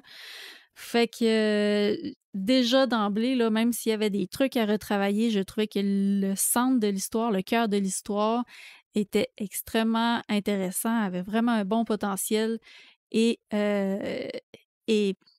nous garde en haleine un peu, si on veut, là, est très attachant comme histoire et le personnage aussi est très attachant. Fait que l'auteur s'appelle Sandrine Dionne-Goujon et elle était à l'école avec moi à Desjely. Maintenant, elle habite à Verdun. Fait que son lancement de livre va avoir lieu la semaine prochaine à Verdun. Et c'est ça, Marceline, tome 1, c'est à surveiller. Moi, je vous le recommande. D'ailleurs, il y a le 12 août qui s'en vient samedi prochain. Fait que c'est ma recommandation que je vous fais pour le 12 août. J'achète un livre québécois. Oui. Oui, c'est vrai. On s'était dit qu'on faisait peut-être quelque chose. Ben, on pourrait faire sur la page du podcast. Essayer de proposer. Moi, je peux vous dire, si je pouvais d'en suggérer un livre québécois pour le 12 août, moi, ça serait Abîme. Moi, pour vrai, j'ai dévoré ce livre-là, qui est même pas sais, qui est même pas une brique à lire, qui est même pas dur à lire. Ça se lit tout seul. Puis pour les gens que c'est des métalleux, sérieusement. Qui est un roman d'horreur avec pour thématique le heavy metal. Oui. C'est On mongol. était tombé sur le charme de ce livre. Ouais, toi aussi, tu l'avais Ben, aimé, hein, c'est je ça? l'ai, moi, il est sur ma pile. Il est sur ta pile. Ouais. Pour vrai, moi, j'ai adoré. Mhm. Puis il y a encore...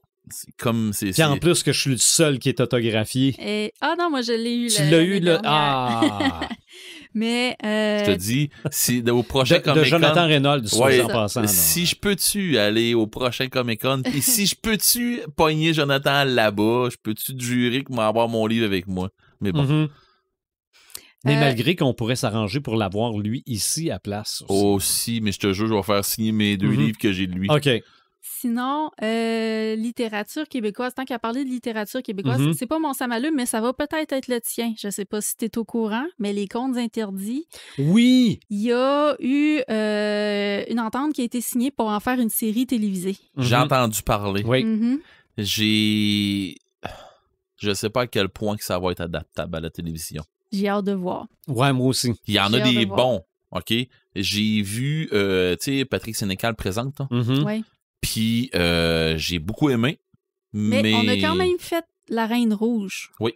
au Québec. Tu sais, C'est qui ça. est, selon moi, peut-être même niveau que les Non, non, contes c'est- interdits. Ah, les contes interdits sont pas mal plus hard que la Reine Rouge. Oui, là. mais si c'est sur Club Illico, Ouais. Mais je veux dire, c'est parce qu'il y a des... C'est présenté à 18 ans et plus, ça, là. là. Ouais, ouais. oui, ouais, c'est Parce sûr. que, je veux Ça dire... prend un contrôle parental. Ah, mon Dieu, oui. Mm. Surtout s'ils veulent pas avoir des plaintes. ou C'est quoi pas que ce rien soit, que là. Blood and Gore, là. C'est all you can eat, là. Mhm. Ah oui, Littéralement. absolument. Hey, je veux dire, Peter Pan, là... je pense que c'en est un Ouais. violent pas pire à travers de tout ça, là. Mais de cette nouvelle-là, est ressortie une mauvaise nouvelle aussi, Ouais. ça, tu dois l'avoir vu, là. Je me rappelle pas du nom. Un gros samétain parce que Yvan Godbout, Mhm. L'auteur d'Hansel et Gretel. oui, et comme s'est fait rappeler les événements par rapport à Hansel et Gretel qu'il est plus capable d'entendre parler dans les médias. Ouais. Puis ça a comme été un peu la goutte qui a fait déborder le vase. Malgré tout ça, il a annoncé son retrait du milieu littéraire, ce qui est extrêmement triste. C'est désolant, puis c'est... En tout cas, moi, tant qu'à moi, c'est une nouvelle qui est désastreuse parce que Oui. tu bâillonnes littéralement, ou tu casses le crayon littéralement à un écrivain un auteur qui a une plume géniale, qui est capable d'écrire des Oui. affaires que du monde vont s'imaginer, mais que lui, il va te les écrire. Mm. Puis, le monde sont pas capables de faire abstraction. Ben, en fait, c'est pas tout à fait ça. Ben, C'est juste le fait que quand on parle des contes interdits, Faut tout le temps ramener cet événement-là, qu'on le présente. parce que en fait, Qu'on il le a présente été comme le- blanchi, là. C'est Oui, ça, on ok. le présente comme un criminel encore, Ben oui. même si... Ben, t'sais, on rappelle même l'événement. Ben, c'est ça. Mm. Mais Puis on pourtant- le présente encore comme la personne qui a été accusée Puis de crime, alors que c'était puis une je- personne qui pratiquait mais- le métier d'auteur. Mais à culpa, là. OK? Parce que Mhm. j'en ai parlé à la radio qu'on allait sortir les contes interdits. Puis la phrase s'est poursuivie. Pour ceux qui savent pas c'est quoi les contes interdits, ben rappelez-vous que. C'est ça. OK? Je l'ai faite. Je l'ai faite moi-même. Fait qu'imagine, tout le monde a fait la même chose. ah ouais. Mais pourtant, moi, quand que le monde me demande c'est quoi les contes interdits, là, ben moi, je leur dis, c'est pas compliqué. C'est tous les contes que tu as déjà entendus, Oui, Mhm. mais qui ont été twistés. là. c'est ça. C'est ça qu'il faudrait que le C'est ça. réflexe que les médias prennent. Mais c'est la série de laquelle on a beaucoup entendu parler parce que. Exactement, c'est ça. Mais Mais pour c'est pour ça que les je te dis, gens, là, je suis c'est pas ça. mieux que d'autres. Là. c'est ça. Pour les gens qui vont chercher, puis moi, je t'exclus de là-dedans, là, mais pour les gens qui vont chercher une certaine, pas exclusivité, mais qui vont chercher Notoriété. du sensationnalisme, Ouais, ben, c'est la façon la plus rapide de l'avoir, ouais, la plus facile. mais je pense que c'est pas de mauvaise foi. Non, Sauf que si t'es le gars dont on parle, Mm. c'est normal que tu sois tanné. tu sois étonné, ouais. C'est qu'à un moment donné, tu fasses « OK, c'est assez ». Puis en fait, il est pas tanné à cause du fait qu'on a tout le temps parlé, c'est parce qu'il est passé par là. Mm. Ouais. Il a Mais tu vécu sais, l'histoire. Là. Moi, honnêtement, là, les siens, c'est pas mes préférés. Tu sais, je l'ai lu, puis il y a des romans qui... j'ai pas lu Hansel et Gretel encore, mais il y a des romans qui se rattachent un et l'autre. Mm-hmm. Mais tu sais, je pense que c'est Le Petit Pousset, je pense, puis Boucle d'Or. Oui. Je me trompe pas, c'est rattaché ensemble. Yvan Godbout. C'est ça, puis ils sont rattachés ensemble, puis je pense aussi Hansel et Gretel tombe là-dedans aussi. Mm-hmm. Puis c'est un paquet d'enfants. En tout cas, de toute façon, tout ça pour dire que, honnête, là... j'en lis des affaires qui sont violentes puis qui sont pas un peu, là. Mm-hmm. Puis on n'en fait pas un plat de ces gens-là. Puis tu sais, tu fais comme on a mené, là. Il a fait d'autres choses. Tu sais, mais bon, en plus qu'il a été blanchi, à un moment donné, c'est get over it, puis... Mais bon. Ah oui. Mais, comme je te disais, c'est pas... On ramène pas l'événement comme de quoi il était un criminel. Mm-hmm. C'est juste qu'on ramène l'événement. C'est ça. On gratte. On C'est gratte le bobo. Ouais, je comprends. Ça vient que c'est dur à faire guérir. Mm-hmm. Je Absolument. comprends ça. Absolument. Mais on va y souhaiter de trouver la paix là-dedans puis de trouver sa voix, ce qui... Puis de revenir. On va souhaiter aux lecteurs qu'ils reviennent, évidemment. C'est ça. Parce que cette histoire-là n'est pas finie. Là, c'est la contre-poursuite pour dommages irréparables. Non. Donc, on va... Puis j'espère qu'il va gagner là-dedans. Tu sais, je veux dire, à quelque part, en tout cas, mais moi, je suis un lecteur qui est capable de comprendre ces affaires-là, qui est capable de comprendre que, OK, peut-être que du Lovecraft, ça passe plus maintenant parce qu'il utilise le mot nègre. Mais dans ce temps-là, c'était ça. Tu sais, je veux dire, faut dire les affaires comme ils sont, puis tu sais, à un moment donné... Les mettre dans le contexte. Ben, les mettre, c'est ça. C'est drôle ça. Tu sais, je veux dire, il y a un contexte à ça. À un moment donné, tu sais, c'est le même qui écrivait dans ce temps-là. On reprendra pas tout ce qui a été écrit puis on va le mettre politiquement correct. Non. Si tu lis ça, c'est parce que tu es clairement au courant que ça a été écrit en 1920 ou que ça a été ça a été fait dans l'optique ou de dénoncer quelque chose puis de faire réagir le lecteur. Puis même si tu dis ouais, mais moi ça vient me heurter dans lis-les pas. Ouais, mais dans le cas d'Hansel et Gretel, là, il y avait une ligne par rapport à la loi. Fait que on s'embarquera pas là-dedans. Non, c'est ça. Mais c'est tout ce bout-là que je fais comme à un moment donné. Tu viens de le lire. T'aimes pas ça? Change. Absolument. Ça, c'est mon avis à moi. Je vais défendre ce monsieur-là 100 000 à l'heure tout le temps. Mais bon. Ben, il a été défendu. Ben oui, je sais bien qu'il a été défendu. Mais on en parle encore. C'est ça, puis il y en a d'autres comme moi qui ont fait comme un moment donné. Mais bon. Moi, mon ça m'allume. C'est que je suis retombé dans le monde de l'exorciste par-dessus les oreilles parce que cette année, c'est le 50e anniversaire. Ça va être le 26 décembre 2023, pour être précis. Il y a un livre qui est sorti concernant le 50e anniversaire de l'exorciste qui s'appelle The Exorcist Legacy. Puis si vous voyez le dessin, si vous regardez ses mains, vous comprenez que finalement, elle a la tête à l'envers. Je suis rendu pas mal loin. Ouais, t'as quasiment fini. On est en train de parler de la nouvelle trilogie. Tu peux bien avoir une pile de livres qui s'accumulent quand t'en commences à tous les fois un autre que t'achètes. C'est ça, oui. Mais je m'attendais peut-être à plus que ça. OK. Parce que là, on a parlé du film, on a parlé du 2, du 3, des 2 préquels, de la série télé, mais on parle pas de l'impact culturel. Okay? J'ai appris 2-3 affaires que je savais pas, mais j'aurais aimé plus, parce que ça s'appelle le 50 ans de peur, là. J'aurais aimé, Legacy, c'est l'héritage, là. J'aurais aimé lire un peu plus sur l'héritage du film. Oui, il y a la bande-annonce du film L'Exorciste Dévotion qui est sorti. J'ai appris le titre en français juste aujourd'hui. Oui, j'ai hâte de me rembarquer là-dedans. Et aussi, le 19 septembre, sort la version 4K Ultra HD Blu-ray du film L'Exorciste. Je n'ai pas de lecteur 4K. Mais tu vas avoir quand même une copie, hein? Ah, je vais avoir le lecteur aussi. OK. Je vais ajouter ça à ma collection. PlayStation 5, ça fait le job. Ah, OK. Oui, ça pourrait être ça. C'est plus polyvalent un petit peu. Et on n'est pas rendu au 26 décembre encore. Fait que d'après moi, il va sortir plein d'autres affaires d'ici ce temps-là. C'est clair. Là.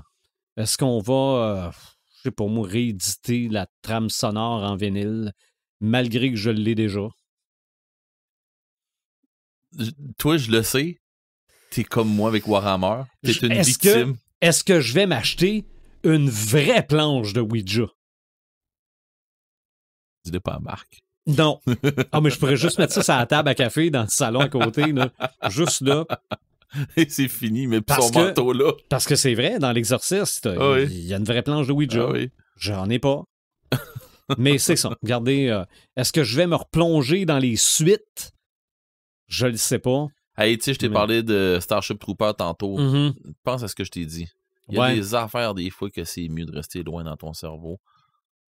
Tu sais. Peut-être. Tu sais que tu vas continuer à apprécier. Mm-hmm.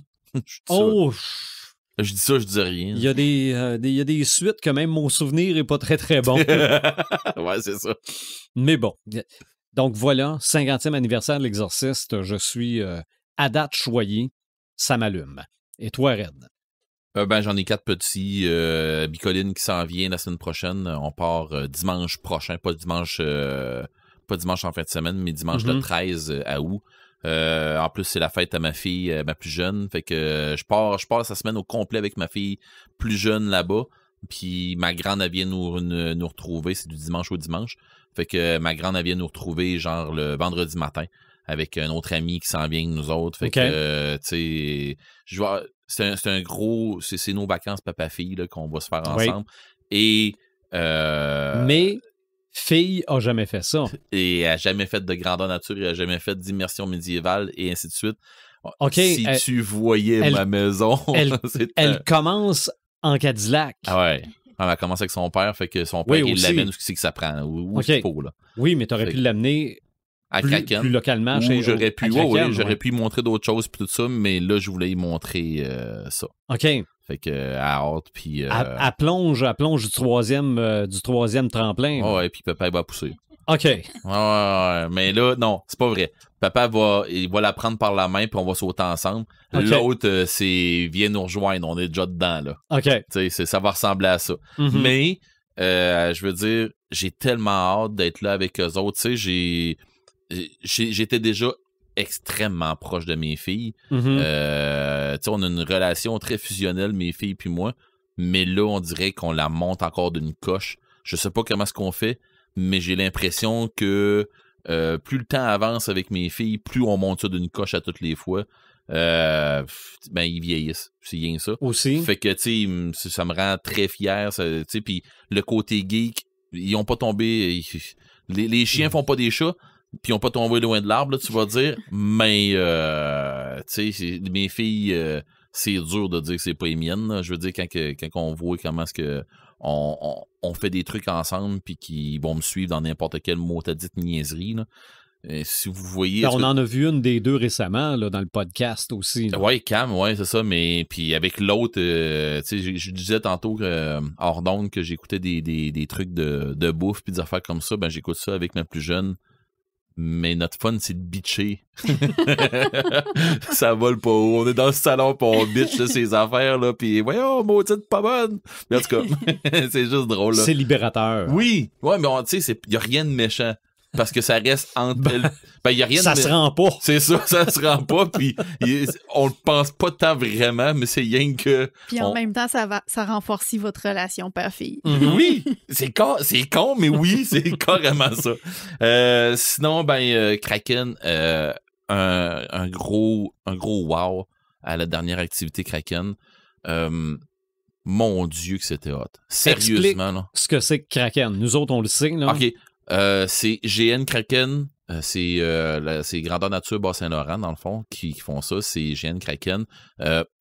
Kraken est un Grandeur Nature médiéval. C'est pas comme Bicoline, qui est une semaine d'immersion médiévale avec des escarmouches, une grande bataille, puis ainsi de suite. Puis avec un paquet d'autres activités pendant toute l'année à Bicoline. Ça, c'est une chose.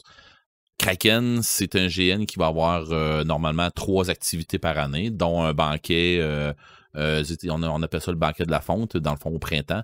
T'as un Grandeur Nature d'habitude dans le milieu de l'été, puis un vers la fin, début automne, puis ça fait de même. Comme là, on va l'avoir, je pense, la début septembre.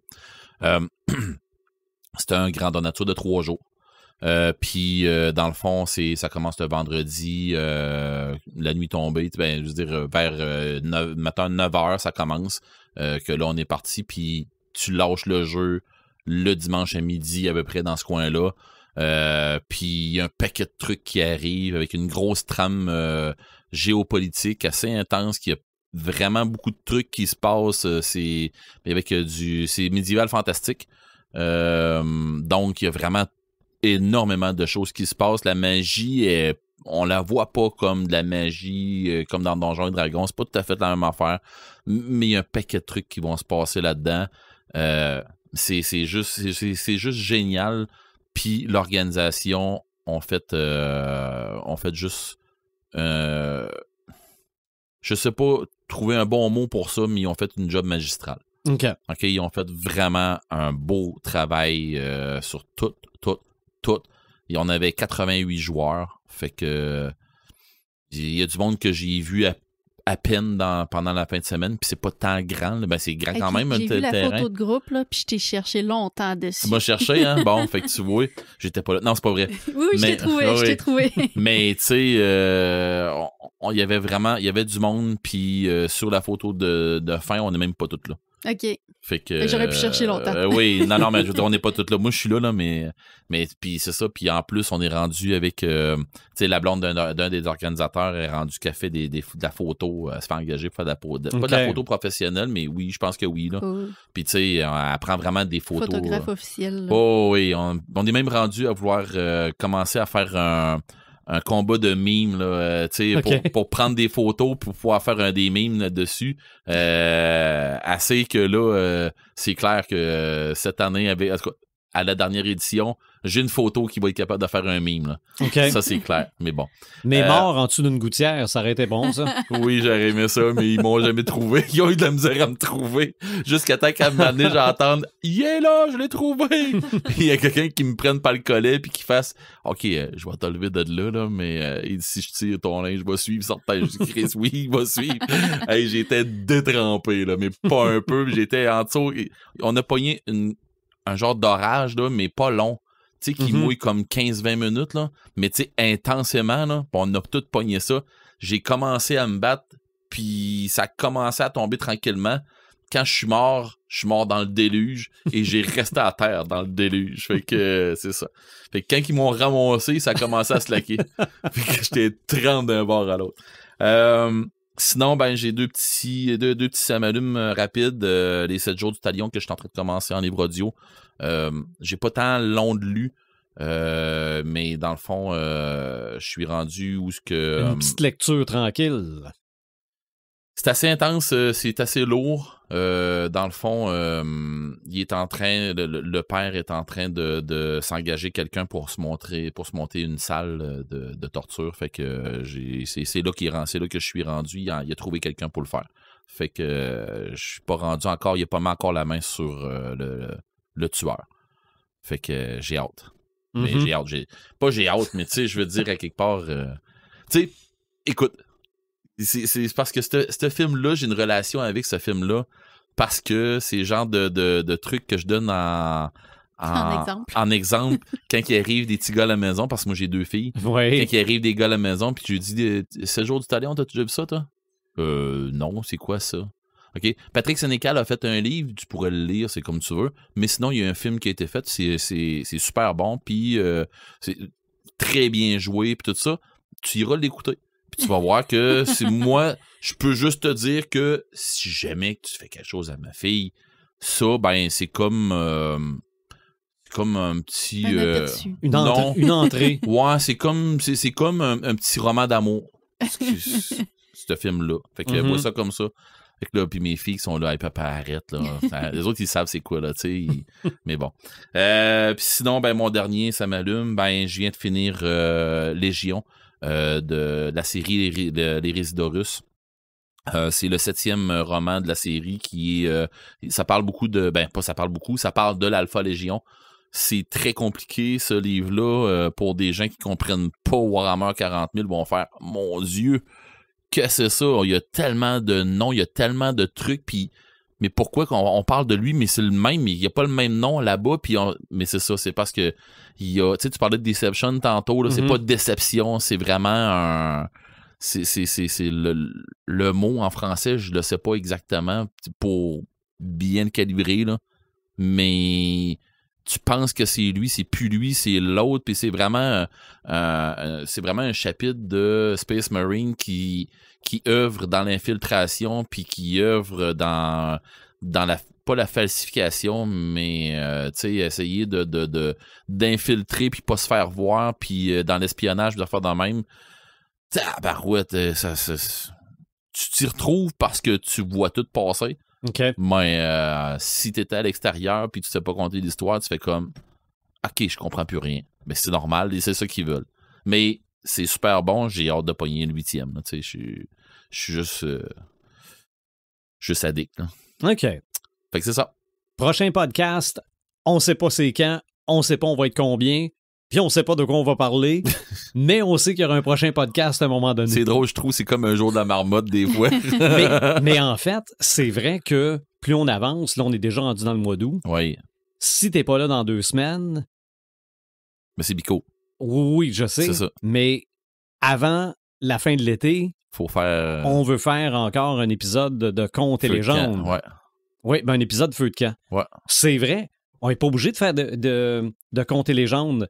Ça peut être un feu de camp, mais ça peut être autre chose. Oui, c'est un feu de camp. C'est ça. C'est ce qui se passe autour d'un feu de camp. Guimauve. Ben, ouais, mais ça peut être un épisode guimauve et saucisse.